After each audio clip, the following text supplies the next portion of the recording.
Whip your dick out. No, just put it back in your pants.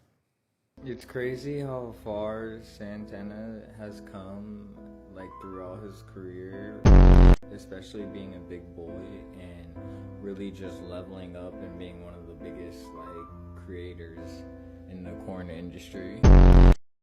And I even had big boys that come up to me and they tell me, like, thank you for representing for us and, you know, being there for us and showing us out on mainstream and everything like that. Fuck you want to do. Don't worry about anything. Live your life. This is your life at the end of the day. And that's all I would say. Do you consider yourself a sex worker? Yeah. Okay. Do you think our culture values sex work? No. That's me again. Why? They try to make it like it's so taboo, but it's actually not. Could we be the next casting couch? We already know. Oh, hold on. We already know what you're gonna say. All Jay do is talk about sex. Well, I also talk about fucking. I did not write that. Someone else wrote that. Monday, we had Zaddy Corvinus to talk about the drama that comes with swinging dick on camera. But tonight isn't about the act. It's about the men behind it and how we treat them the second the camera stop rolling. Everyone loves what adult performers do for them, but nobody wants to care for the person doing it. If you enjoyed this kind of content, be sure to hit the subscribe button because a new episode of Dear Black Gay Men Podcast starts right now. What up, though? I am Jay the Gentleman. That's at J-A-I the Gentleman. It is Thursday, so it's time for a new episode of Dear Black Gay Men Podcast. It's still our short, bullshit-free step out of our comfort zone to talk about the emotional ups and downs along the journey to happiness. Hopefully, this is your reminder of how dope it is to be black gay men who love black gay men. If you are watching the replay and want to skip to our main story with Santana XXL, timestamps and chapters are in the description. If all we care about is ass, then all they gonna show us is ass. But what happens when the cameras cut? Tonight, Santana XXL breaks down what it really is like being the first plus-size black performer in major gay adult studio media and the dark reality of an audience that adores your content but ignores your humanity. Plus, following our sit-down with Zaddy Corvinus, we're holding up a mirror to the culture. We keep screaming sex work is work, so why do we refuse to treat sex workers like human beings? Hey, everybody. Hey, teammates. Hey, chat. What is the chat saying? That was a really good intro, Reagan. That was really good. Hey, Cunty Production, Dear Black Gay Men. So yesterday we had a whole conversation. We had a whole conversation after the cameras go off about I as a gay man can say that Reagan is cunty, but the second that she started saying cunt to other people, I was like, I don't think it works like that. Like, if a woman says cunty to other people, can it be a compliment? Okay, so I'm so glad I have a moment to talk to y'all. Reagan, I want to see every comment that comes with the story I'm about to tell y'all because I got something I got to get off my chest since we talking about sex tonight. So I was in the midst of a hookup the other day, and I will tell you this. My biggest fear, hands down, point blank period, my biggest fear is walking into somebody's house during a hookup and there are more people there than I was expecting. So I always ask, are you alone? That is the final question I ask before I get my keys, before I leave my house, before I put on shoes. I'm always asking, are you alone? Dude says he's alone, right? Going over there for a hookup. I get to this house. I park on the street because I never park in driveways. I park on the street. I text him and be like, I'm outside. My hope is that you are meeting me at the door. I cannot stand when I text you and I say I'm outside and it takes you 5 more minutes to come to the door. Your ass knew I was coming in the first fucking place. So I get to the door. He wasn't there. Sure as shit. What happens? Somebody pulls in that damn driveway. So now I'm standing at the door in a wife beater and some gym shorts with no drawers on and some poppers in my pocket as some other nigga is getting out of an Uber, walking up to the door. I panicked. Am I the drama for leaving? Rolando says, oh, hell no, not cool. Am I the drama for leaving? I leave, and the dude gets back on the app because I did not give him my phone number. I gets back on the app. He's like, oh, hey, oh, damn, my brother shows up. Nigga, I don't know who that motherfucker is. And the fact that anybody shows up is the red fucking flag. I did not respond, did not talk to him. And you know, on certain apps, when you delete the chat, like they go away, right? I was like, am I the drama? Y'all let me know. That was just a little tangent. I'm very excited about this conversation.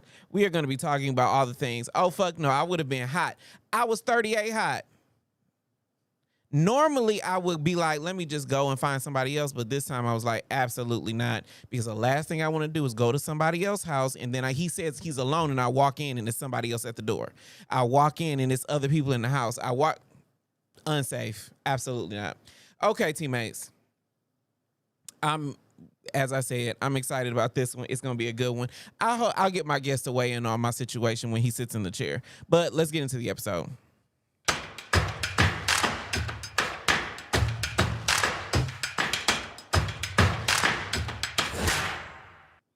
Would you date a sex worker? Check this out. You know what? I think it is so funny watching other men in the gay community completely demonize and treat people that make spicy content as if they're bad people.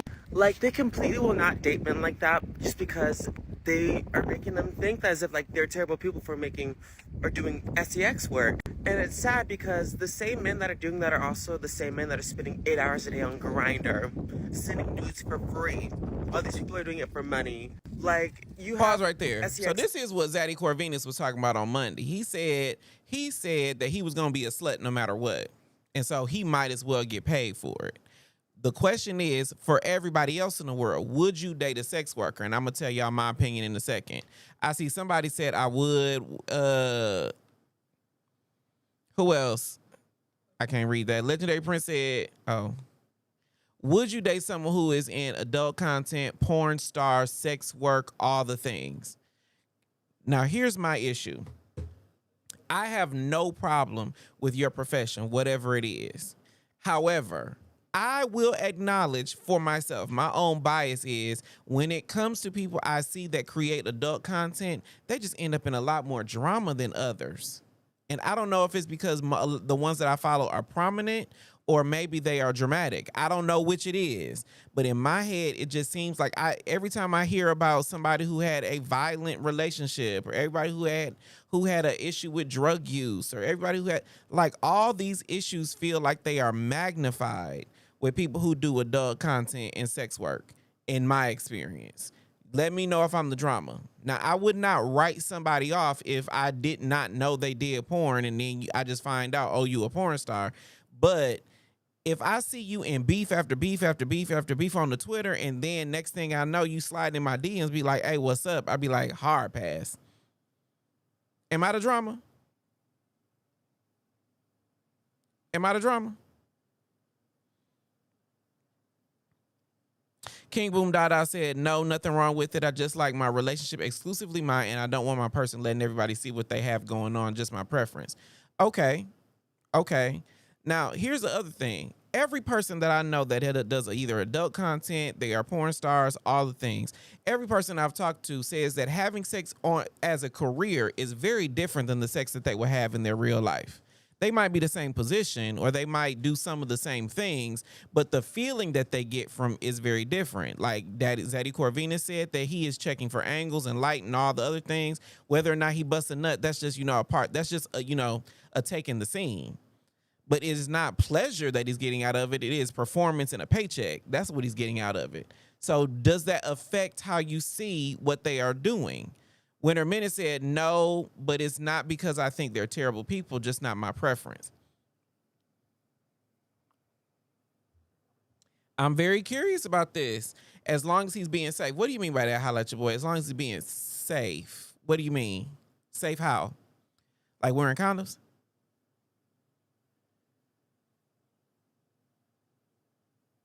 Bilal in it says, I don't care. It's a job. I just don't care. Me too. What I do not like is if, for instance, you are dramatic or if you have a whole bunch of bullshit following you. Now, that's a different topic altogether.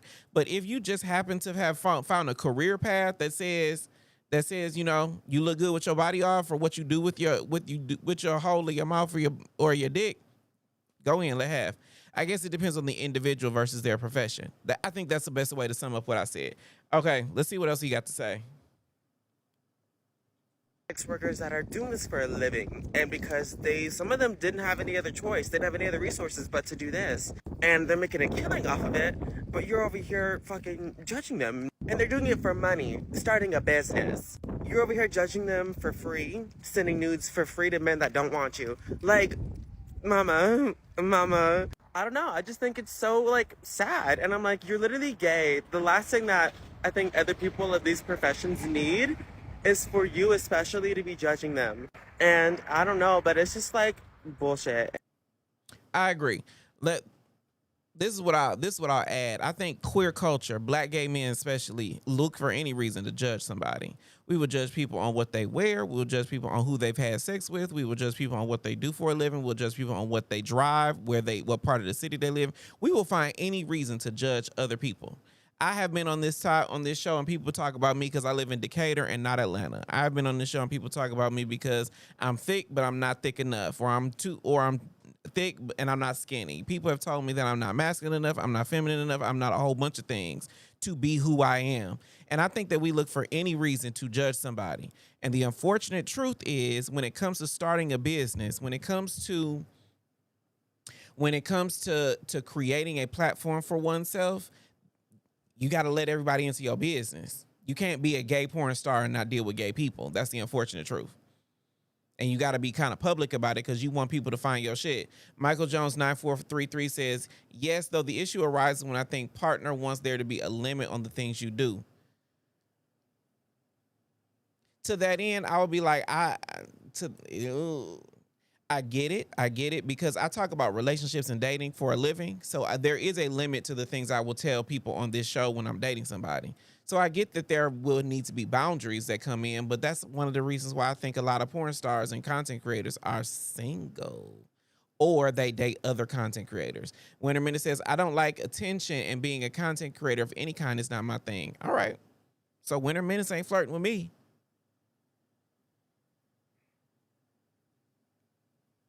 I don't have any feelings about it. Holla at your boy. Safe in all aspects. Not just referring to STI and sexual safety. Okay, what other safety is there regarding porn? Winter Minute said, not your sending news for free, LMFAO. Like, girl, that wasn't a read, LMAO. Okay, got it. All right.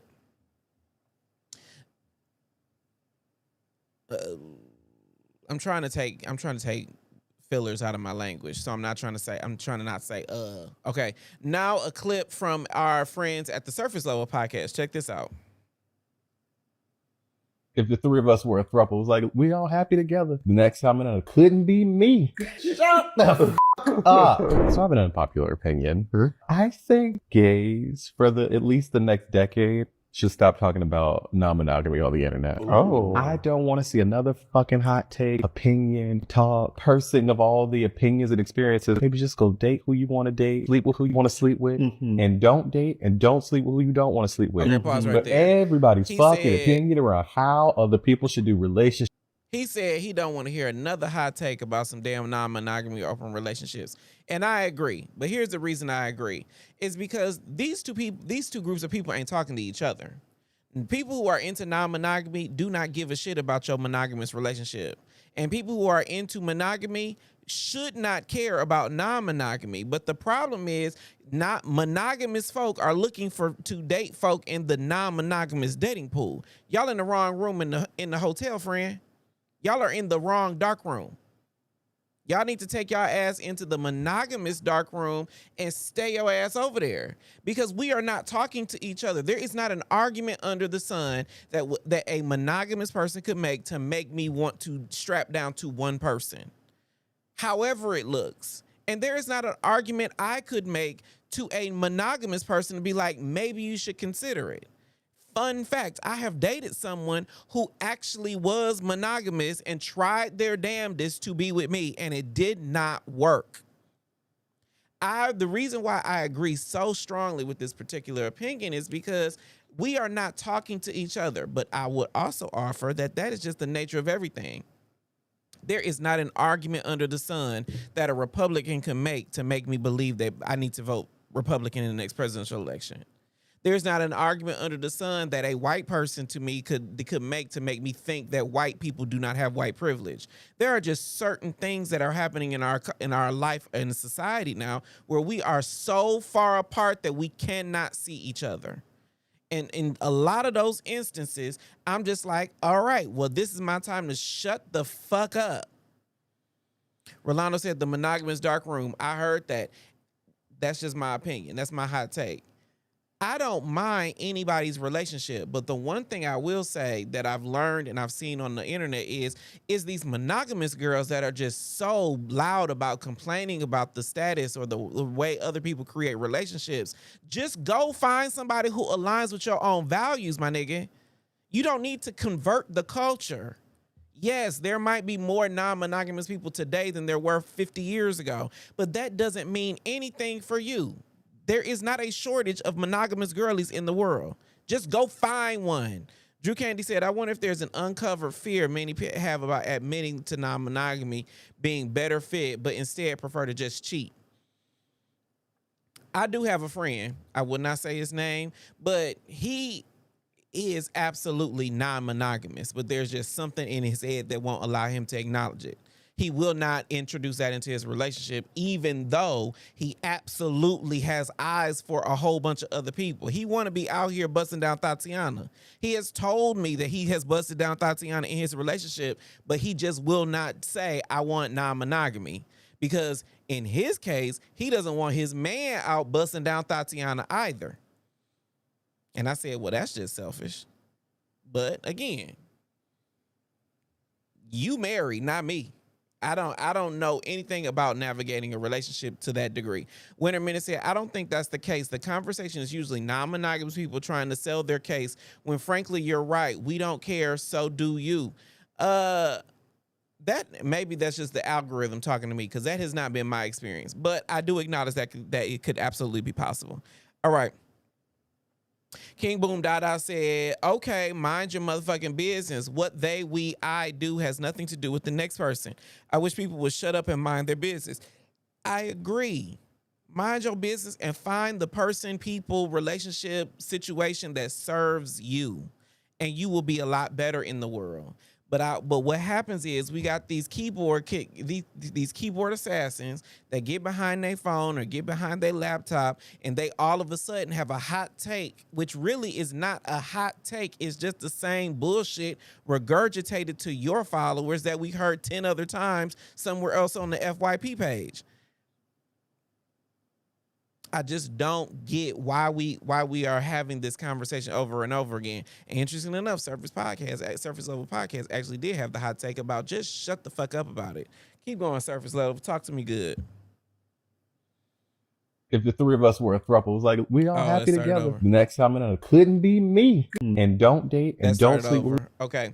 And lastly, one of our favorite questions: are straight men okay? That is one of my favorite questions, because I don't think they are. But here, check this out. Like, oh, do you open your ass to let the soap go through in the shower? In the shower. Why those videos exist? Not only that, people that don't do it. It's people that homosexual. that is gay. Yeah. And therefore, yo, it's grown homosexual adults. A lot of these people take the rag have children get up in there who think too much. Opening your ass to get the spit particles out of your ass in the shower is not. Fix that, because I can't understand what they're saying. Not only that, not sucking dick, homosexual. Your ass. No. And therefore, there's not another person sexually washing their ass. The only dick in that shower is yours. It's yours. Wash your fucking butt. Your butt, you dirty ass. Okay. The long and the short of it is, this particular podcast said there are grown ass men in the world who think it's gay to open their ass cheeks and wash their ass. And I know this to be true for a fact. And I wonder why. The argument he made in this reel was, you're the only dude in that shower. You're the only dude in there. It can't be gay if you're the only one. What?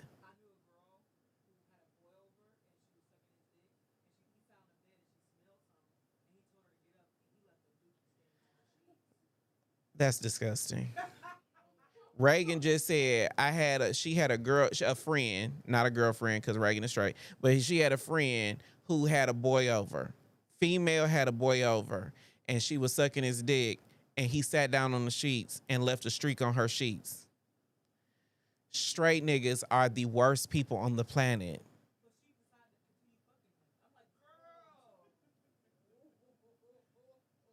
Okay, so I said this the other day, and this is my concern. This is my concern with the girls. Now, mind you, we do know how to wash our ass, and if you are talking to a gay man that does not wash his ass, drop him like a fly. That is the red flag. However, this is one thing I do have, one gripe I do have about the girls, gays and the guys, is gay men will talk about how pussy will smell like fish. Do you know what comes out of a booty hole? It's a booty hole. Like, how can we ever complain about anybody else's private parts smelling like something? Do you know what happens in a booty hole? Do you know what we do in a booty hole? I think we're losing the plot here in queer culture. But again, that's just me. What time is it? Are we making good time? I think we are losing the plot here in queer culture. But also, I do think straight men are the nastiest people on the face of the earth. The places in which straight men will not wash because of presumed gay. The interesting thing that the man said in this reel is, you are the only person in there. You are the only person in that shower stall. If you can't touch your own booty hole when it's just you and the shower, then you cannot tell me homophobia is that pervasive that when you are alone at home in a shower bathing yourself, you will not allow yourself to touch your ass. I'm getting frustrated thinking about it. Okay, teammates. We're going to be talking with the legendary Santana XXL after the break. If you've got a question or want to add your 2 cents to the conversation, you can go to livestream.dearblackgaymen.com to join us live on the show. Link is pinned in the comments and in the description. When we come back, we showing ass with Santana XXL. We will be what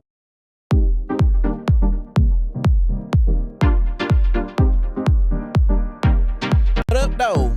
This quarter, the DBGN family showed up and showed out. We interviewed dream guests. We had live events. And Panther is still waiting to get his picture on the wall, even though he ain't gonna show his face. We're cultivating a culture on the podcast, and I'm proud to call us family. But past the laughs and me being the drama, something real is happening as well. With every conversation about what it means to be black gay men who love black gay men, the girls, the gays, and the guys are becoming even more confident in being ourselves and loving ourselves. Men are telling us that they've taken their first HIV test in a long periodically time. Some have tried circuit parties for the first time. Others are starting relationships that actually fulfill them. And some others are ending situations that no longer serve them. We're getting cozy on our prep journeys. We're getting back to wellness if we've left it, and exploring new innovations in HIV prevention and care. That's why this quarter, we referred 17 individuals, men who watch the podcast, to HIV-related services in the South. And at least 3 of them have started their PrEP journey this month alone in August. Dear Black Gay Men podcast is showing that the more we talk honestly about our health, our wellness, and our lives, the more we encourage others to do the same. That's what this culture is built on. And it's happening because the DVGN family keeps showing up with us. I want to thank our YouTube members for supporting what we do. And a special thanks to our partners for creating space for this podcast to flourish. And every person, black, gay, or otherwise, who comments and shares and subscribes and sends us to the group chat. We couldn't do this work without you. Thank you for rocking with us, each and every one of you. I appreciate you more than I can ever express. Next quarter, we are going even deeper. Thanks, everybody. Thank you.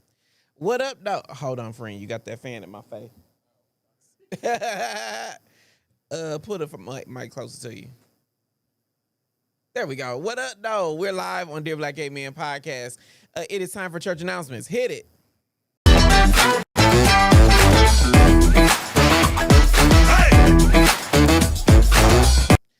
Every week, I write about the ups and downs of my dating journey on our blog on Substack. It's a deep dive into the emotional and sexual trials while I find a new man in 2026. You can join for free by clicking the screen now, or the link is in the description.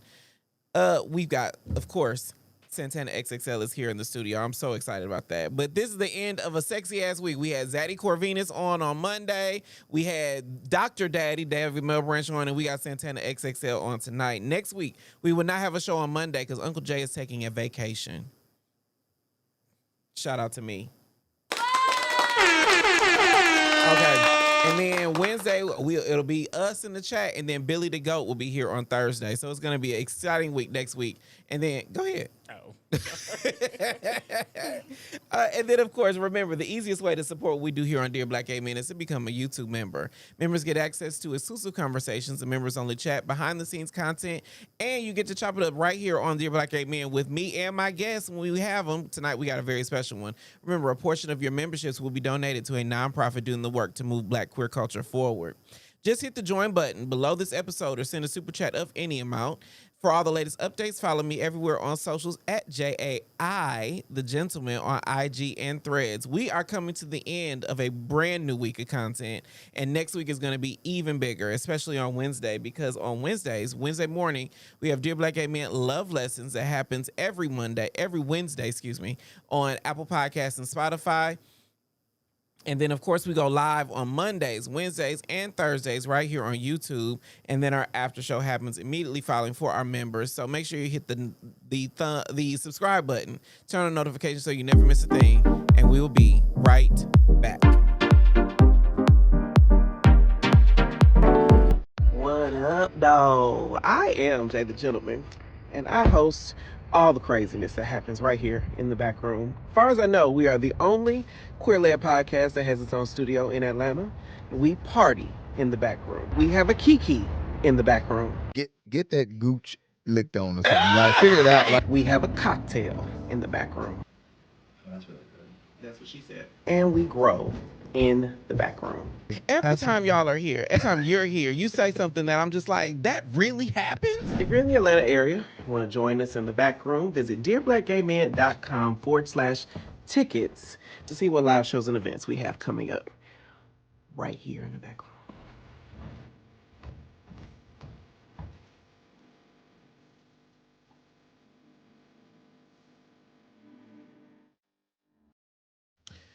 Welcome back to Dear Black Gay Men Podcast. Like I said, we all indulge in the fantasy, but we rarely respect the human behind it. Tonight, we're changing that conversation with a pioneer. Santana XXL didn't just step into major gay adult entertainment. He shattered the mold as the first plus-size Black performer to break into a major studio. But behind the applause lies a harsher reality: navigating an audience that wants your body but ignores your humanity. We're gonna get into it, but let me just read off a little bit of this resume because it's good. First plus-size Black performer with one of the biggest studios. Yes. First plus size to win a Gavin, a Urban X, and XBiz, yes? Yeah. And featured on XBiz Mag, and the third Black content creator, adult content creator, to hit 1 million on X. We can't hear you. Yes. Okay, pull the mic in and point it to your mouth. Okay. Okay, there we go. There we go. Friend, you are kind of epic. Yeah, that's what people say. Do you feel like you epic? I mean, I've been working for a very long time. I feel great about what I do. I love what I do. You do? Mm-hmm. Okay, so the first question I want to ask is along the lines of, do you love what you do? Do you love sucking dick, or are you just good at it for film? I love sucking dick. You got to have a love for it. It's real good. I agree with that now. Mm-hmm. I agree. Have you been able to, do you have any female friends you be teaching a thing or two? They subscribe to my channel all the time. Like, they always subscribe to my channel, but like, oh, I subscribe because I want to learn how to suck dick like you, Santana. I was like, oh, okay, you got to have a love for it, but thank you. Okay, when did you learn you suck dick good? I've been, as long as I've been making content, I mean, I had one guy that had a stroke when I sucked his dick before. Yeah. Like, I had a guy. Because you be making the birds with the eyes roll back and all the things, but you had a man have a stroke? Yeah, but the thing was it because of you, or did it just happen while you were down there? I mean, I don't know. Like, he had a stroke. I was sucking his dick, and he stopped responding.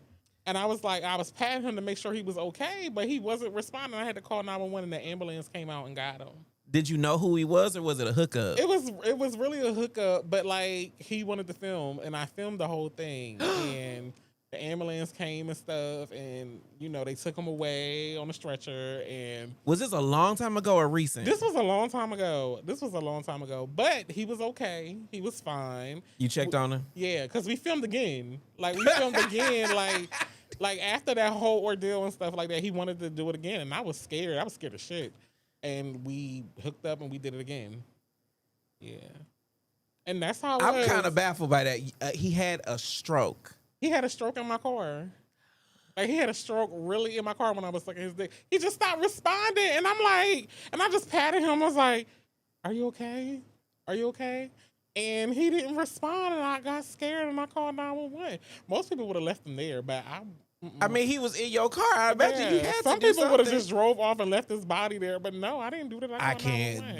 This is about to be the craziest conversation I have ever had on this show. That was a while ago. Okay. Do you have it? So, a lot of the content, I discovered you with content in the car. Because, again, you be making the people, the eyes roll back and all the things. I have many times dreamed of, like, being spread equal in your passenger seat and see what happens. Absolutely. I love a good head job. Oh, wow. We'll talk about that after the show. Okay, but my question is, I'm all thrown off. I'm all thrown off. You've been making content for a long time. Did you lose your virginity before you started making content? Oh, yeah. Okay. Like 17. Okay, and you started making content. You said 12 years. You've been in the game. Yeah, about 12 years I've been doing adult content for that long. For that long. So is there anything, are you surprised by anything anymore? Like when people be like, this is what I want to do, you be like, oh, I've heard it before. I mean, I've seen so many people come and go, like doing content and stuff like that. And like, you know, it's not for everybody. You really have to have a different mindset when you do this type of thing, like this type of work, because it's not easy. I've heard that many times. What is the different mindset that you have to have in order to do content? Well, you have to be able to separate your feelings from the professional. You have to be very professional in this business in order to go far in this business. But some people, you know, if you're very professional and know what you want to do and how you want to go about this business, you'll be fine. Okay. Yeah. Do you have have you ever, like, somebody did something really well and you caught feelings? Hell no. It's not all even in the business for me. beginning. No, it's always been business for me. But for me, like in the beginning, I was in a relationship when I started content, so it wasn't like I was catching feelings for people that I filmed with. That's never been me. Okay, King Boom Dada said, what made Santana want to do content? I wanted to represent for my big boys, but I got into porn by mistake actually because it was something that my boyfriend at the time wanted me to do recording, and I really wasn't with the recording thing like that. That was his thing. We filmed the video together. He posted it on like Pornhub or X videos at the time, and it went viral. And we just kept on posting content since then. And everything we was posting was going viral, like millions of views and stuff like that. And it just went from there. But I also wanted to represent for my bigger boys at the time too. Okay. Yeah. So all the while you've been in content, you've been plus size. Yeah, but I haven't always been this size. I've been smaller before. I haven't always been a big boy, but I've been on the chubby side when I first. Okay, Juice in 1990 says, if you did more content with black men and Latino men, I will subscribe. I don't think I've ever seen you with anybody else. I don't know what that means, but okay. I don't either. Oh, okay. I have an opinion about that. We'll talk about it on the commercial break. But okay, so take us back to the beginning. What you were stepping into the industry was a deliberate power move, or did you fall into it? I think you just said you fell into it. It was something that it was just from with my boyfriend at the time. I didn't really think it was gonna go anywhere because at the time I didn't really think that people was gonna want to see a big boy because that's what I was told. I was told that I was never going to be successful. Nobody was never going to like my stuff, my content, or anything, and I shouldn't pursue it because I would never get anywhere. That's what I was really told from a lot of people and people in the industry and other content creators at the time that no longer make content no more said that I was never going to be successful in doing this. So do you think that these lights are hot? Can we get the air? Can we get the fan? We'll deal with the sound. But these lights are hot. So let me ask you this. Now, you have said several times in this conversation that you wanted to represent for the big boys. Why? Because there's never really been any big boys in porn. Like in the history of porn, they're always promote the gym bros or the twings or like the swangs and stuff like that, or the muscle men and stuff like that. I never seen anyone like me in porn. Okay. You know? But the irony about that is, I don't know. I ain't never been a big boy. Let me be clear about that. I ain't never been a big boy. But y'all do keep a man though. So I hear They that love us. I hear that you like, people said the big boys this and the big boys that, but Yeah. also y'all know how to keep a man. So is it that y'all find relationships and keep them, or is it that nobody wants y'all? My whole thing is, guys like big boys. They just don't want their friends to know.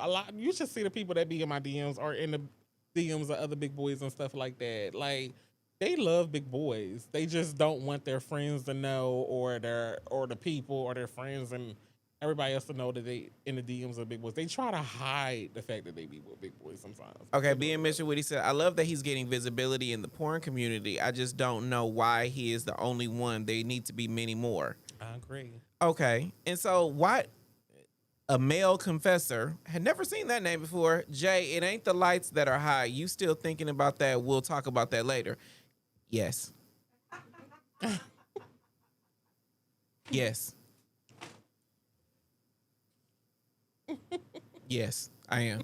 So then let me ask you this. So, because again, I'm a little discombobulated in this conversation because of you said you done gave somebody a stroke because of your head game. You done did all the things. But along those same lines, in our culture, do you think that big boys are? You said that people don't want their friends to know. Why? Why do you think that is? If you could put yourself in somebody else's shoes, because I ain't never walked this line, so I'm curious. Because in our society, they teach us that being plus size is a bad thing. You're never going to be successful. You're never going to have this, that, and the third. And why are you with somebody like that when you could be with somebody like this that look like this? And that's how our society thinks, unfortunately. Do you think that the people that we our culture feels like big is less than? Is that what you're saying? Yeah, like in this climate we're in, like the looks maxing thing, like you have to look like this in order to get this, or be this to look like this to get this. It's like that whole entire thing. People live by that. Like, people live in this societal bubble that you only could be successful if you look like this or do this and this, that, and it's just bullshit. Okay. It's just bullshit. Okay, so let's bring it back to porn because that's the topic that I'm so curious about. So you've done so much. Do you think that you've achieved the things that you have in spite of being big, or because you big? I think I've been working so long and working hard, and I've been focused on everything that I've been doing. I feel like I've got where I needed to be, but there's more things that I want to do within the industry and stuff like that, and a lot more I want to do. I'm not like done. what? Like what? Like, I want to do a lot more studio stuff. I want to win a lot more awards. I want to see other big boys thrive in porn and be successful. Not only big boys, but big girls in porn, because they go through a hard time in straight porn too. And not only just big boys, like all performers that, that gets the crumbs. Like, you have trans performers that don't get a lot either. In porn, like, you're seeing big boys now, and trans performers, but that wasn't the case a few years ago. Like, right. You didn't see a lot of trans performers. You didn't see big boy performers in porn and stuff like that. That's really starting to be a thing now, and they always cast muscle men and stuff like that. They always hype that up. Would you do porn with another big boy? Oh, I've done it before. Mm-hmm. Did it feel different? No, it didn't feel different. I mean, like, I enjoyed doing it. They was fine, but during when I did it, there weren't that many other big boy performers, so I didn't have much to work with at that time. But I'm seeing a lot of other big boys rising up now, in doing porn, and I love it, especially in content creation and everything. Like, who would that be? Because you are, I'll tell you this, and this might be me showing my own bias or my own blind spot, is you are the only big performer that I know, that I can name by name. Like, who would be another? Well, there aren't that many black big boys that's like doing content. Okay, because them the only ones I care about. But like, there are some that is rising up, and I'm happy to see. And everybody don't want to do porn. Doing porn is not easy. Like, it's not an easy thing to do. Not everyone can do it. But like, I like that I'm starting to see more big boys and stuff like that. But Okay, so now I really do want to get like on set. Like, walk me, because before we started talking about, you made a clear distinction between people who do content and people who do porn. Yeah. Like, a porn star is different than a content creator. It's very different. Let me know in the chat. Did y'all know that? Did y'all know that a porn star and a content creator are two totally different things today? Because in my head, like 20 years ago, when I bought my first piece of porn, I know that there is a difference between a porn star and a content creator, because content creators didn't exist. Yeah. Every porn I had was by somebody that made a business of making porn. It was Coco Dorm and Apprende and Castro Supreme, all of them from back then. Right. But now I'm like, it's different, but you could be both now. Like, there are some because you are both, yeah? Yeah. You can be both. Like, people who do studio porn, they're considered porn stars. Like, people who won awards and stuff, they're considered porn stars. But they also do OnlyFans too, and you could be a content creator by just doing that too. Okay. And content creator is just somebody that's just do their own little thing in porn and stuff like that. They don't really have any like professional backgrounds in mainstream porn and stuff like that. So. Okay, but content creators ain't winning no awards. I mean, they not can, the prominent awards, like, at least. Within the last few years, like, some of the award shows have included content creators in the award ceremonies now. But it wasn't always the thing. They used to look down on OnlyFans people, because this is another thing too. OnlyFans don't even show up to the porn conventions. Like, there's like the people don't show up, or they're not invited. OnlyFans do not. They don't show up to any award, anything that has anything to do with porn. They do not show up. Like, if you ever go to like a porn convention show or whatever, you'll see like Fansly and Just for Fans, other pay sites and stuff like that. OnlyFans is nowhere to be found. Why? They just don't want to be involved in porn like that. They keep it because it makes money, but they don't really want to be involved. Like, there are people that have OnlyFans OnlyFans pages that aren't porn. Yeah. Like, they don't be involved in any of the porn convention, like Exotica or anything like that. They don't do all that. Like, they keep the adult content there because it's the money, but they don't get involved in any convention shows, porn convention shows, or anything like that. They're never there. Okay, so now the reason why this conversation is getting so interesting, and I wanted to make sure I understood the distinction between content creators and porn stars. Mind you, and you have been very clear that you can be a porn star that is also a content creator, but content creator does not automatically make you a porn star. That's right. And so the reason why this is so curious to me is because I do think that we don't respect sex work in general. But as you have explained it to me, and the part that lights me up on the inside is you take this very, very seriously. This is not just you and a ring light in a room with a phone. This is a thing, right? And so in my head, it seems like it's easier to find a way to respect what you do, because it sounds like you put a lot more time, effort, energy into creating this content. Yes? Right. Yeah. Because it's a business. Like, anything that you when you put all your time in, you want to make the most of it as you can. And I just don't understand, why would you get into this business if you didn't want to go as far? Like some people, I guess, some do it for a hobby and stuff like that. But for people like me, this is our career. This is how we make our livelihoods, our living, and everything. Yeah. And we're going to put all our time into it and all the efforts in to be the best we can in it. You know what I mean? So you really did get into adult content with the intention of becoming a porn star. Yeah, because if I wanted to have sex all the time, I wouldn't have to be on camera to do it. Like, you know what I mean? Like, yes. Like, if I wanted to have sex all the time and just have fun and stuff, I wouldn't have to be on camera to do it. So I wanted to like build a career, because it's a lot of work. Like, people don't understand, it's career building. Like, any industry you're in, like if it's music or television or film or anything, you have to work at that if you want to get to a certain level in your career, and that's the same way what it is for porn. Do you think the OnlyFans creators don't have the same work ethic? Is that what you're saying? Some of them do. Some of them wanna like get to that level and do all those things. But then there's some that just wanna like have fun and chill and stuff, and that's fine too. Whatever you wanna do, but when you get it takes a lot of work to get like that and go for it. Okay, so I'll just give you my hot take. My problematic stance is I do think that a lot of people get into adult content. Now before this conversation I did not distinguish between content creators and porn stars, but now I thank you for enlightening me. But I think a lot of people get into adult content just because they want to be in the club and VIP. I mean, that's true. I heard people say stuff like that. They just want they face on the flyer. They just want, you know, on some pride parade float. They want to, and they don't want to work for nobody. Yeah. I mean, for me, I care more about legacy than anything. And my legacy is going to always live on. I'm in publications. So when I'm done with porn, my name will still be known within porn, you know, as far as magazines. That's a big fucking deal. Publishing like XBiz and AVN and stuff like that, Flesh by. A lot of people can't say that. They're just going to be tied to OnlyFans. And what happens if OnlyFans go away tomorrow? What you going to do? Like you're just going to be remembered for a platform that don't even exist no more? People are in magazines. That's going to always be here. So that's important to be in publications and porn publications and stuff like that. It's legacy building. Okay, yeah. It's very interesting because talking to you, I really did think I was going to talk to another content creator.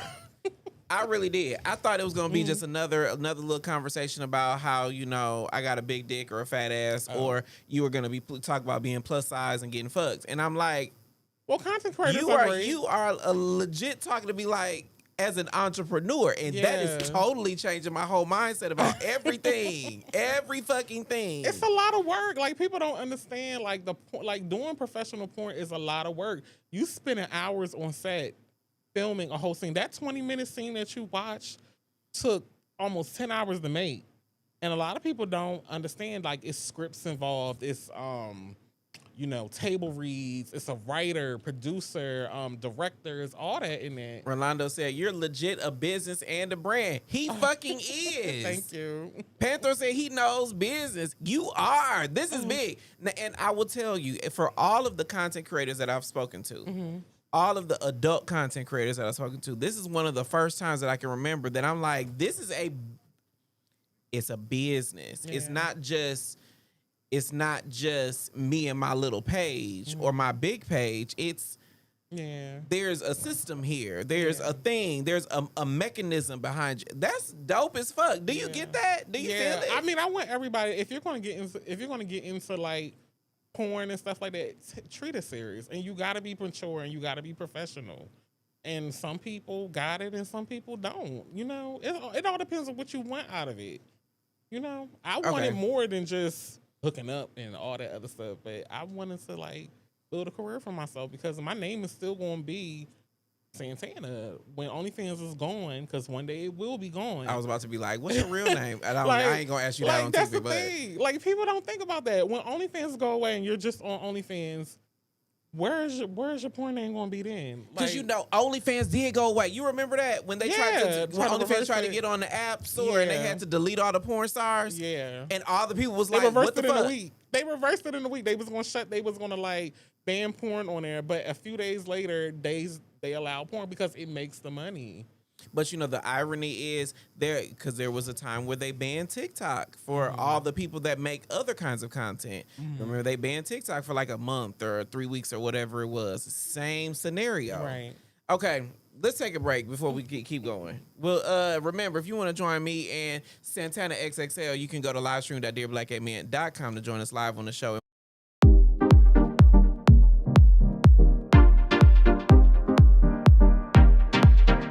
What up, though? The conversations stay lit on Dear Black Gay Men podcast. Hookup, entanglement, situation, relationship, everything from dushing to dating. A top verb, but I am not a top noun. I am a guru at first dates. It's new every Wednesday. Subscribe now.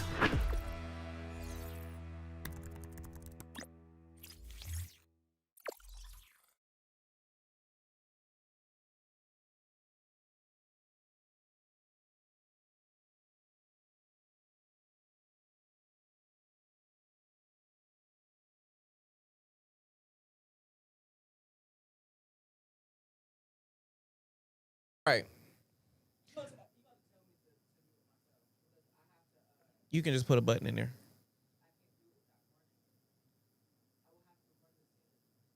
Okay, welcome back to Dear Black Gay Men Podcast. I am Jay the Gentleman. Okay, so do you feel like culture genuinely loves you? I mean, I would hope so. I mean, all the work I've been doing and trying to push like black performers forward and plus size performers. Yeah. But do they love you or do they love the what you create? I think both. Okay. I think people love the work that I do, and I think people love me too. Okay, good. Yeah. Okay. What but you've also dealt with a lot of adversity by being plus size and whatnot. How does that come up in your life? Well, in the beginning when I started doing content, like people were so against me doing porn, like making porn content. Like people would say the craziest things to me, like they would wish me dead. I had people like trying to shut all my pages Like down. other porn stars? No, were regular people. Like they were so like it made people mad when they seen my content for some reason. Like just to see a big boy with the type of guys that I was with, it bothered them because they couldn't get them. And I guess that's what it was or whatever the case was. But like they was so mad. They was leaving me death threats, threatening. Wait, you got death threats? Yeah, I had people follow me home. Like people would follow me.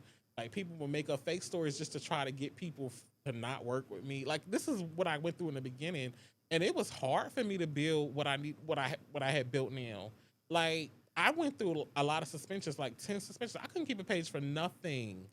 What do you think? Hard. What do you think changed? Because you went from not keeping a page to hitting a million followers on Twitter on X. And a lot of people don't know I had to start over too. Like I had to start over from scratch multiple times. But I think the thing is people got used to seeing me now than they wasn't before. Like people were very hostile in the beginning when I first started doing content. But I think people over time came around and got used to seeing my work and stuff like that.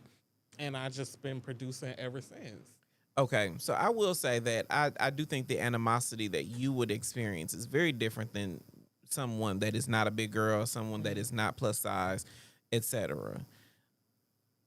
But I want to create space where we can talk about culture and not just about content. So why do you think that we as black gay men have this animus toward plus size people that are pulling niggas? I mean, I don't know what it is. I think it's the way we're taught. Like we're taught like being a bigger person is a bad thing, and we don't respect bigger people for some reason, or and it's a shame because we're human beings just like everyone else. We have feelings and everything like everyone else, and we go through things like everyone else. But to some people, we're less than human to them a lot of times, and the way that they treat bigger people sometimes it's just it's crazy. What does that look like in your experience? I don't there are some people that go out of their way to shade me like for doing porn, but I don't give a fuck. I still want to I don't give a fuck. I'm still gonna do it. I'm still gonna suck dick. I'm still gonna get fucked. Watch me, bitch. I don't give a fuck about that. But like I love that. But I don't give a fuck. Like I don't give a fuck about it. But there are some people that get in their feelings. Like, I know sometimes when I walk in a room with a bunch of porn stars sometimes they be snooty towards me. Like, they give me, like, a look like, what are you doing here? Bitch, I'm here to collect my award. What you talking about? What I'm doing here? Like, hold on. I'm here to collect these awards. Like, what are you talking about? Okay, being Mr. Woody said, people get so mad, jealous of bigger people finding pleasure. I think people get mad, jealous of bigger people finding pleasure, success, accomplishments, awards, all the things you represent. So that's one of the reasons why I was so excited to talk to you, because when I started doing my research for you on you, go ahead.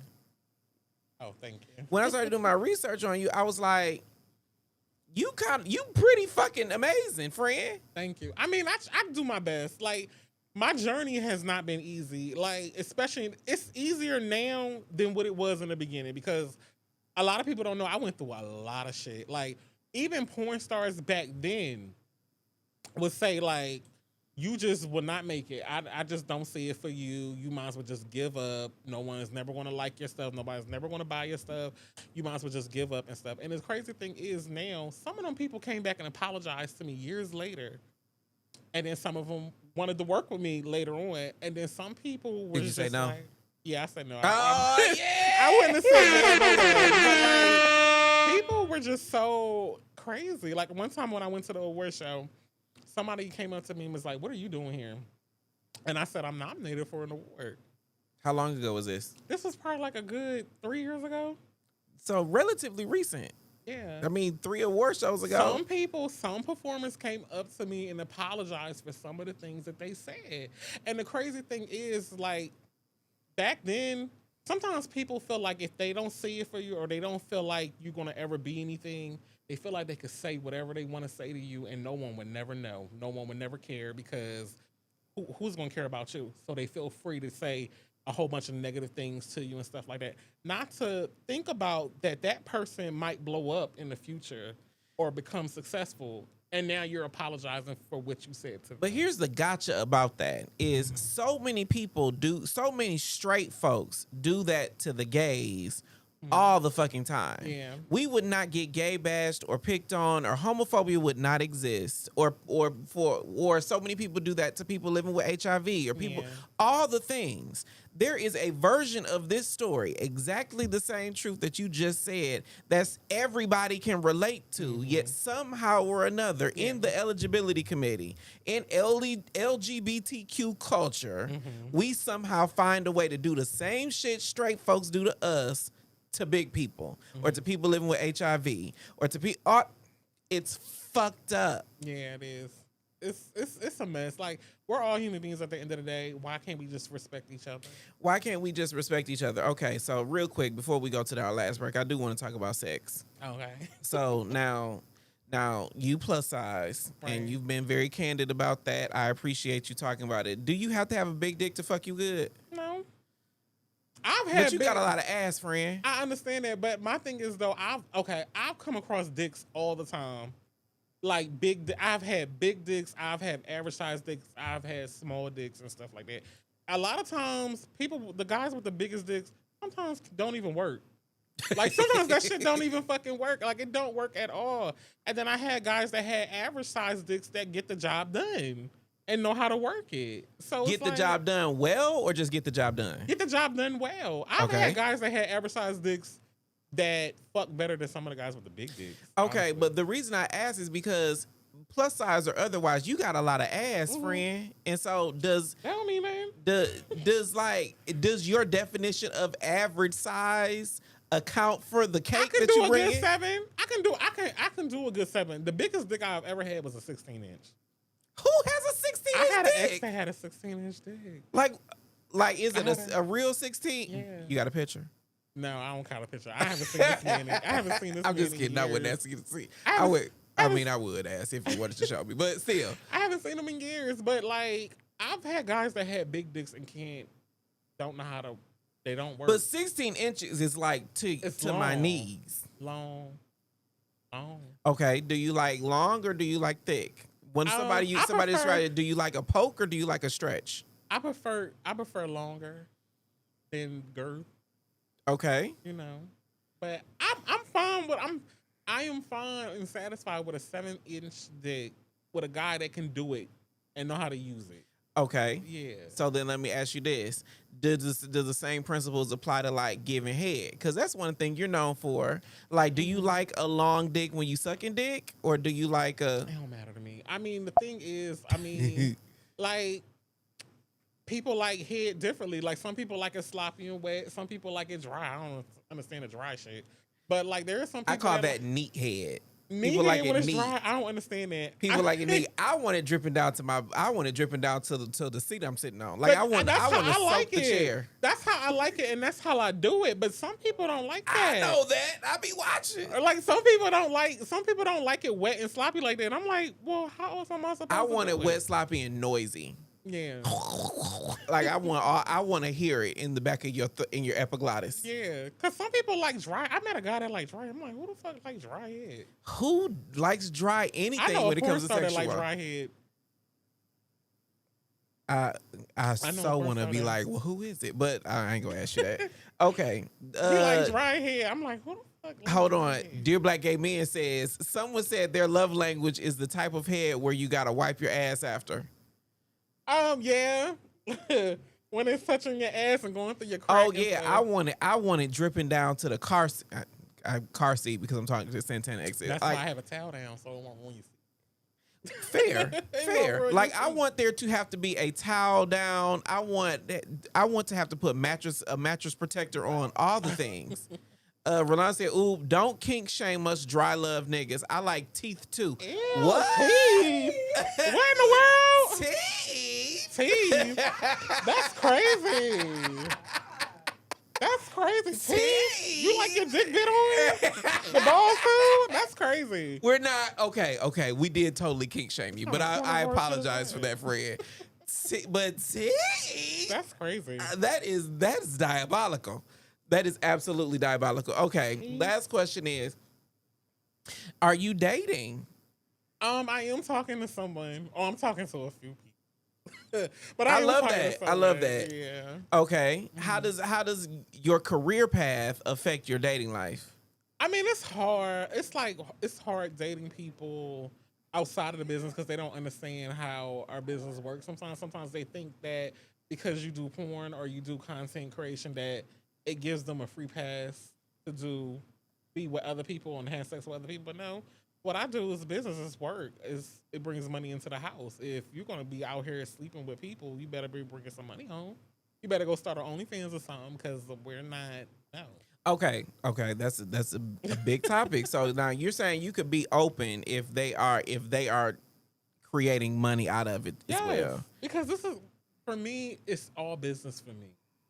And if I'm going to be with somebody that's going to be out here sleeping with people, you better be making some kind of money from it. Okay, so would you say you're monogamous? I mean, yeah. I mean, I guess. I mean, for me, it's just work. You know. So you really, in your head, you really be like, it's as if I'm clocking into the office. I got to go do my job. I come home and I'm coming back to you. Yeah. So but I could separate. My whole thing is when I do this, when I have film with people and have sex with people, I could separate my feelings, and then when I come home, give all myself to the person I'm with. Mm-hmm. Some people can't do that. They have a hard time with that. Some people really can't do that. Yeah. Rolanda said, I don't give a flying fuck. And yes, teeth. I got hair from a guy that had an extra row of teeth once. I tore that man up, let me tell you. What? Where do you get extra row teeth? And meanwhile, I would love to get hair from somebody who ain't got no teeth at all. That's a dinosaur. Just one time. I just want to try it one time. That's that in my head. The first thing I thought about was a shark. Yeah. That's crazy. Extra row of teeth? Who has an extra row of teeth? What kind of mutant? What is that? he has an extra row of teeth.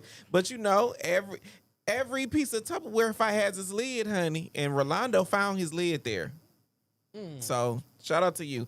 Okay, let's get ready for a break. Remember, if you want to join me and Santana, you can go to livestream.dearblackgayman.com to join us on the show. We're gonna play a game afterwards. We will be right back.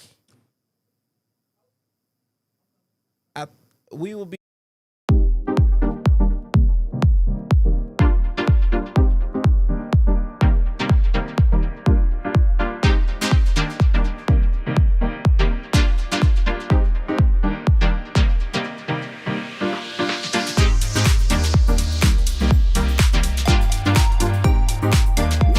If dark rooms are taking over Black gay culture. I was at Drip this past weekend, Atlanta's newest circuit party experience. A Black gay space, intentionally designed, intentionally sexual, intentionally ours. And standing in that room, I kept thinking, white gay men have had spaces like this for decades. Sex clubs, dark rooms, circuit parties. Nobody wrote think pieces about it. Nobody clutched their pearls at it. It was just culture. But here's what a dark room actually is. It's a designated space at a party or club where sex is just understood to be on the table. Consensual. Adults. It's no surprise what the room is for. White gay culture normalized this a long time ago. The Eagle, the Mine Shaft, Folsom Street, Door Alley. These aren't secrets, they're institutions. But Black gay spaces have traditionally been more church than club, more cookout than circuit. And the sex that was happening, because it was always happening, stayed in the shadows. Not because we didn't want it, but because we were taught that wanting it openly was beneath us. But being at Drip felt different. Not because of what was happening in the room, but because of who was owning it. Black gay men, unbothered, unashamed, taking up space in our sexuality in the same way we've taken up space in everything else that we've decided belongs to us. That's not reckless. And that's not a problem. That's what it looks like when culture stops being sex negative and starts being sex honest. We don't need to justify our pleasure to anybody. Not to straight Black culture, not to white gay culture, and not even to ourselves. If you want to see how me and my boyfriend navigated the dark room at Drip and a couple other spaces that weekend, follow. Number one question that most people ask me, they be like, oh, do you pay these men to film with and all this other stuff? Because that's what they say a lot, but it's not true. Huh. Okay, well, welcome back to Dear Black Gay Men Podcast. It is time for one of my favorite segments called Top 5 Hit It.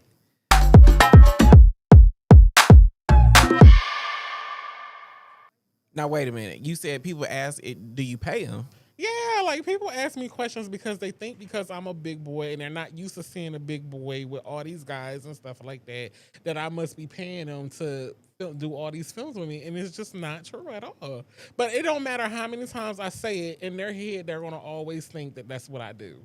But people are forgetting that I am a performer. This is what I do for a living. And a lot of the people that I film with are performers too. like that's, but you know, that's what people say. They think I'm paying people. They think I'm paying all this money to all these men to be. No.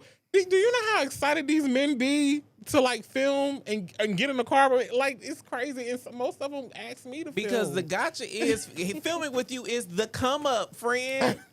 Filming with you is the come up. Everybody can't do this shit. Favor ain't fair. But the thing is, our society got this thing where we feel like if somebody is looks different than what we're used to seeing with certain people, that they feel like, oh, well, you're paying for all this. That's what they think. Okay. Unfortunately. Okay. Fuck them people. Okay. All right. This is how.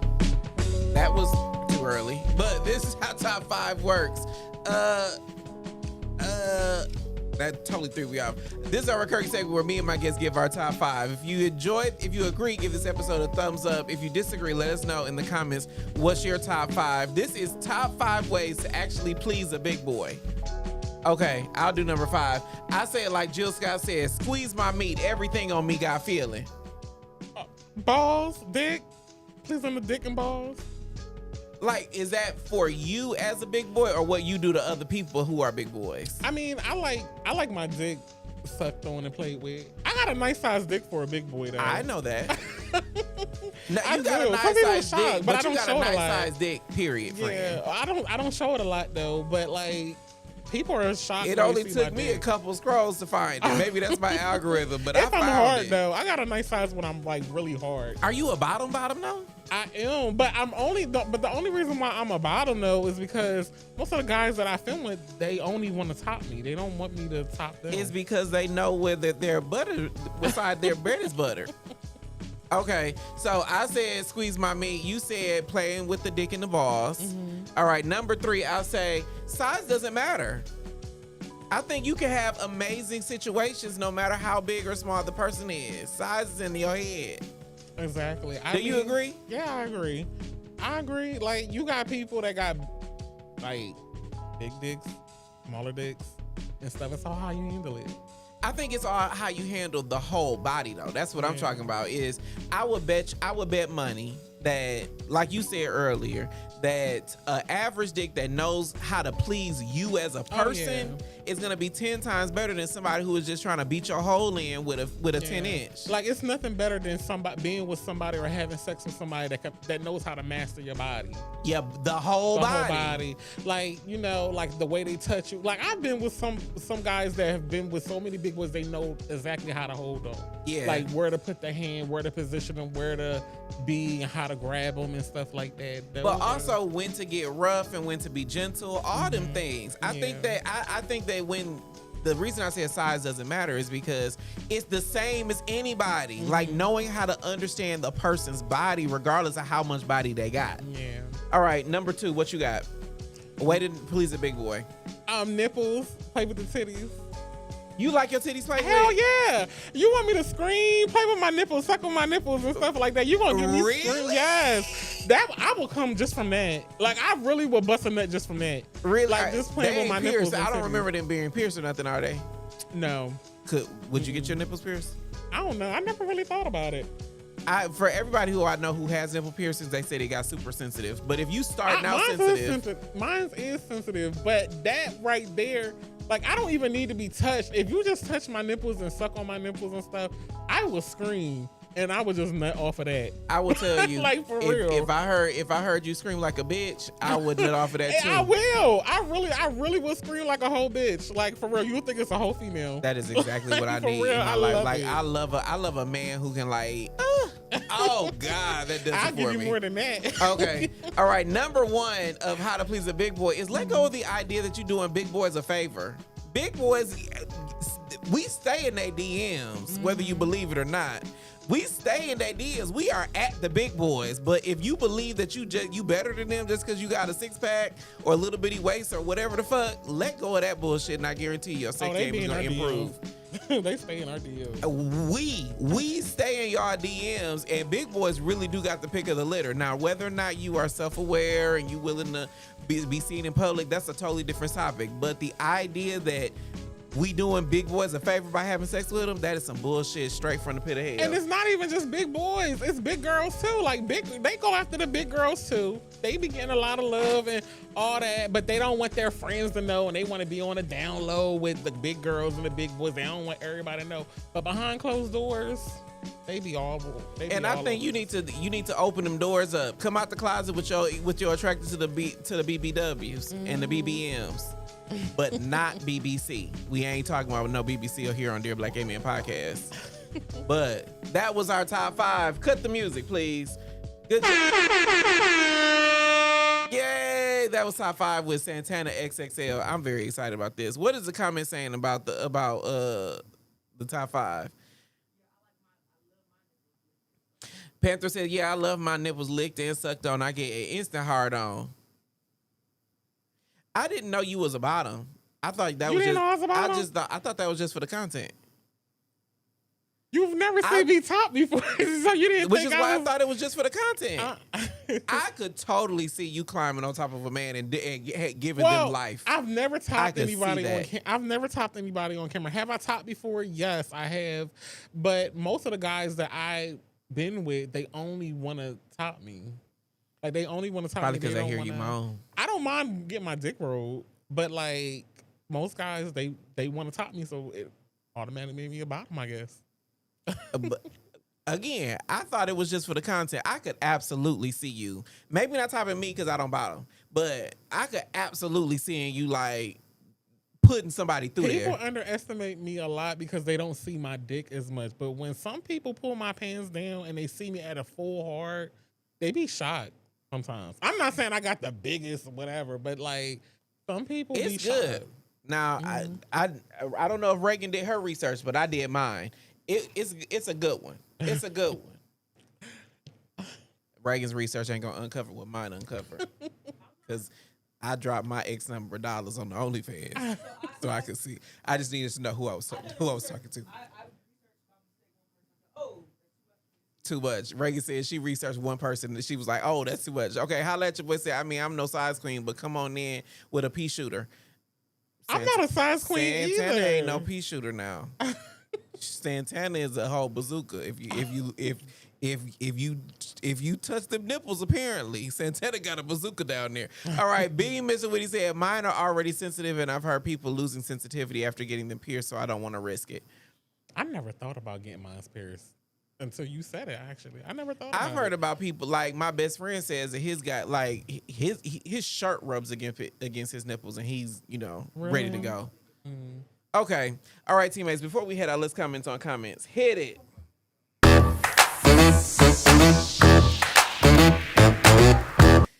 All right, the comments keep the conversation going through the roof right here on Dear Black Gay Men Podcast. If you want to join us on the show and ask Santana your question within reason, you can go to livestream.dearblackgaymen.com. We got 2 comments that we want to reply to. The first is the show that we did yesterday talking about age gap dating.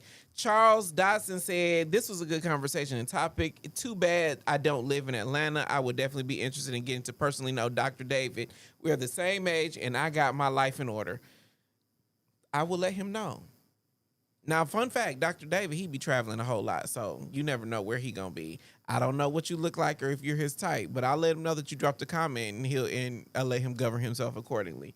The next one's, wrong one, my bad. The next one says, we talked about sexual healing. Have you ever had a whole phase? A whole phase? Yes. Not connected to porn. I never even thought about it. I mean, maybe I don't know. Maybe. Probably when I was younger. Okay, this show we did was about whole phase. It's good conversation, although most have went through a whole phase, including self. However, I definitely agree. It also a time when you need to mature mentally and physically. Everybody does need to experience you, vice versa. Soul ties, spiritual attachments, and the uncertainty of trusting others is definitely a factor. If everyone is hoeing, yet want a man, you got to know when to hang that cape up. It's okay to wait and actually ensure the person you desire is worth it. What do you think about people who talk about, limiting the number of sexual partners because of soul ties and all of that?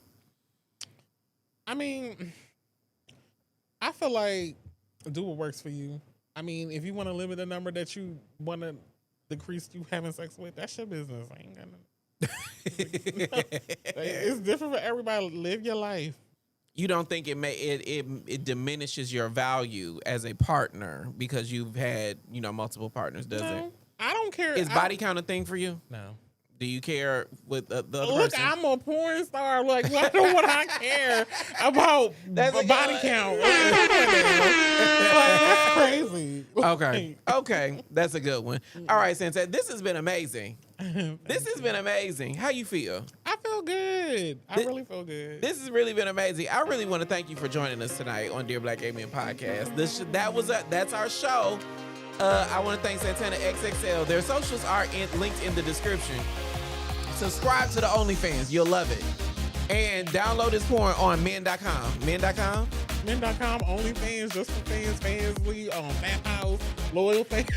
All the things. Yeah. All the things. And we will be right back here with a new episode of Dear Black Gay Men Podcast on Wednesday of next week, Monday at 9 p.m. Eastern. For more exclusive content, join us on Substack at dearblackgaymen.substack.com. The link is in the description. I appreciate you all for more than I can ever express. I will talk to you next time. Bye.